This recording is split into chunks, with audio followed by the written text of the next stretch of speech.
ये तेरी गलती है कि तू एक लड़की है। लड़का होती तो क्या बापू, लड़का होती तो क्या?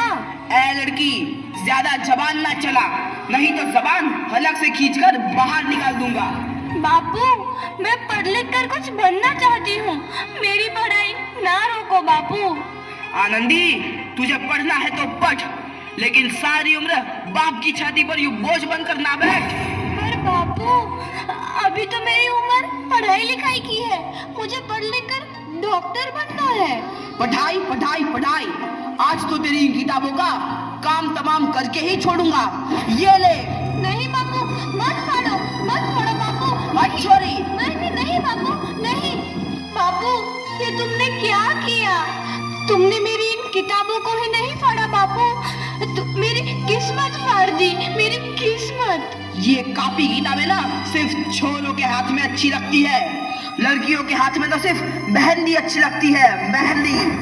पर बापू, मैं लड़की हूँ तो क्या हुआ? लड़का और लड़की तो हमारी दोनों आंखों के समान होते हैं। चुप कर आनंदी, और यह एहसान मान कि अब तक जिंदा है तू। कहीं बचपन में गला दबाकर मार दिया होता तो यह तेरी बकबक नहीं सुननी पड़ती आज। पर बापू, मुझे चूल्हा जलाना अच्छा ना लगे है। देख छोरी, जितना जल्दी हो तू चूल्हा जलाना सीख ले, उतना ही अच्छा है तेरे लिए। और हाँ, तेरा ब्याह तो होगा, वो भी कल के कल। अबला जीवन है तुम्हारी यही कहानी, आंचल में है दूध और आंखों में है पानी।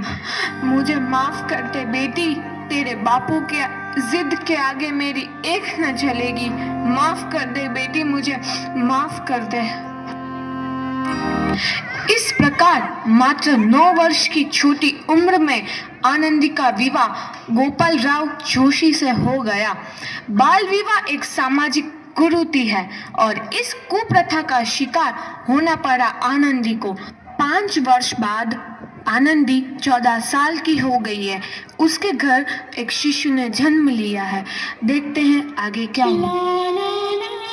देखिए ना, इसे क्या हो गया है? इसका माथा तो अंगार की तरह तप रहा है, इसे तो बहुत तेज बुखार है। आप बिना कुछ भी बोलते हैं, दीजिए मुझे। माधव, जल्दी से वैद्य जी को बुला के लाओ। जी, अभी बुला के लाता हूँ। ये तुम क्या कर रही हो आनंदी? भगवान की विभूति लगा रही हूँ। बस करो आनंदी, ये सब अंधविश्वास है। अरे आप यकीन तो कीजिए, भगवान की कृपा से इसका माथा ठंडा हो रहा है और बुखार भी उतर गया है ना बाबू? देखिए, दीजिए मुझे। उठो बाबू, आंखें खोलो, तुम्हें तुम्हारी माँ बुला रही है। आंखें खोलो, देखिए ना इसे क्या हो गया है, आंखें भी नहीं खोल रहा। आंखें खोलो बेटा, आप चुप क्यों है? आंखें खोलो बेटा, आंखें खोलो। आनंदी, हमारा बेटा कभी आंखें नहीं खोलेगा। नहीं, ऐसा नहीं हो सकता। मेरे बेटे को मुझसे कोई नहीं छीन सकता, कोई नहीं छीन सकता।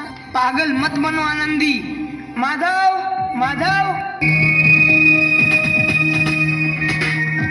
आनंदी, बंद करो ये पागलपन। भगवान ने मेरा बच्चा छीन लिया। भगवान ने नहीं, तुम्हारी अशिक्षा और अंधविश्वास ने तुम्हारा बच्चा छीना है। अगर तुम पढ़ी लिखी होती तो आज हमारा शिशु जीवित होता। तुम अनपढ़ थी आनंदी, अनपढ़। नहीं, अब मैं अनपढ़ नहीं रहूंगी मैं अनपढ़। मैं पढ़ूंगी ताकि कल किसी और आनंदी को इलाज के अभाव में अपना बच्चा ना खोना पड़े। शाबाश आनंदी, और यही तुम्हारे अपराध के लिए प्रायश्चित भी है।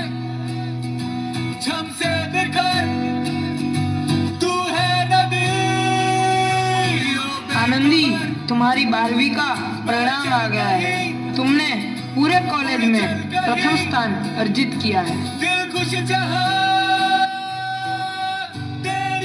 आनंदी, तुम्हारी मेहनत रंग लाई है, तुम्हें शिक्षा वृत्ति मिली है। ये लो तुम्हारे अमेरिका जाने की टिकट। मुझे शिक्षा वृत्ति मिल गई, मैं अमेरिका जा रही हूँ। पर ये सब मैं अकेले कैसे कर पाऊंगी? दी, अपना आप को इतना कमजोर क्यों समझ रही हो? फिर इतना पढ़ने लिखने का क्या फायदा? तुम अभी गवार की गवार नहीं हूं मैं अब गवार।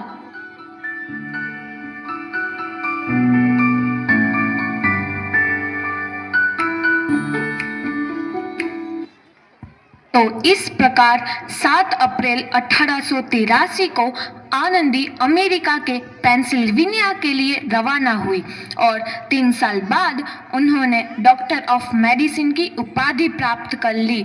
इधर आनंदी के पिता की तबीयत बहुत खराब है। आगे क्या होता है देखते हैं।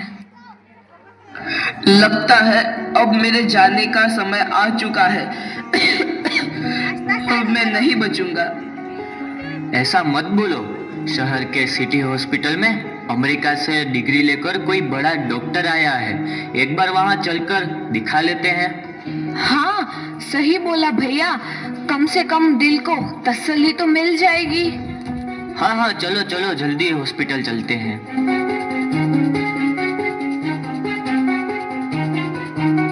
इस मरीज की हालत तो बहुत ही खराब है। कोई चमत्कार ही इसे बचा सकता है। ऐसा मत बोलो भाई। डॉक्टर साहब कब तक आ जाएंगे? लो आ गई डॉक्टर मैडम। डॉक्टर मैडम जल्दी देखिए, मरीज की हालत बहुत ही खराब है।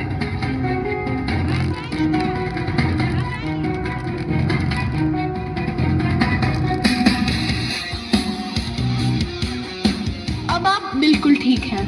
मौत के मुंह से आपको बचाया है डॉक्टर मैडम ने। डॉक्टर साहब ने मुझे बचा लिया। मुझे मिलना है डॉक्टर साहब से। डॉक्टर साहब नहीं, डॉक्टर मैडम बोलो। डॉक्टर मैडम, उन्होंने ही तुम्हें जीवन दान दिया है। लो आ गई डॉक्टर मैडम, मिल लो उनसे। डॉक्टर मैडम, आपका बहुत बहुत धन्यवाद। आपने मेरी जान बचाई।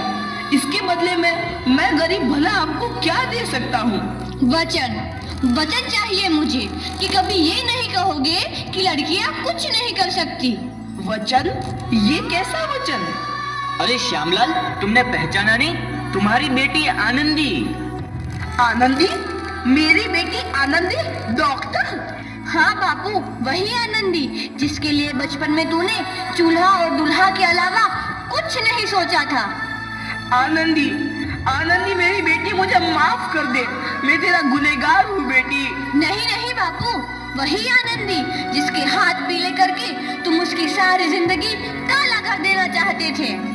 माफ कर दे मुझे मेरी बच्ची, माफ कर दे। मैं तेरा अपराधी हूँ मेरी बच्ची, माफ कर दे। नहीं बापू, मैंने तो तेरा एहसान चुकाया है। याद है ना अपना एहसान जो बचपन में तुमने मुझ पर किया था?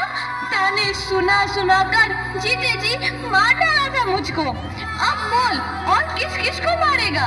आनंदी बेटी, मुझे माफ कर दे मेरी बच्ची, मैं तेरा गुनहगार हूँ। बापू, आपने ही तो बोला था किताबें सिर्फ बेटों के हाथ में अच्छी लगती है, बेटियों के हाथ में तो सिर्फ मेहंदी। बेटों और बेटियों में फर्क करना तो आंखों में फर्क करने समान है।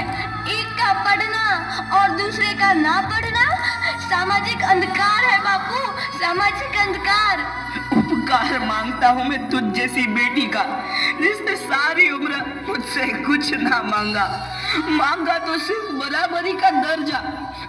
वरना सच तो यह है कि मैं तेरी माफी के लायक भी ना हूँ। मुझ जैसा बाप तेरी बराबरी कर सके उसके मैं लायक भी ना हूँ मेरी बेटी, मैं लायक भी ना हूँ। अपने बापू को क्या माफ नहीं करोगी आनंदी? माफ कर दो आनंदी, माफ कर दो। सुबह का भूला यदि शाम को घर लौट आए तो उसे भूला नहीं कहते। बापू। तो इस प्रकार आनंदीबाई जोशी ने अपनी मेहनत और अटूट इरादे से न केवल भारत की पहली महिला डॉक्टर बनी, बल्कि आगे चल के उन लड़कियों के लिए सुनहरा रास्ता दिखा गई जो जीवन में कुछ करना चाहती थी।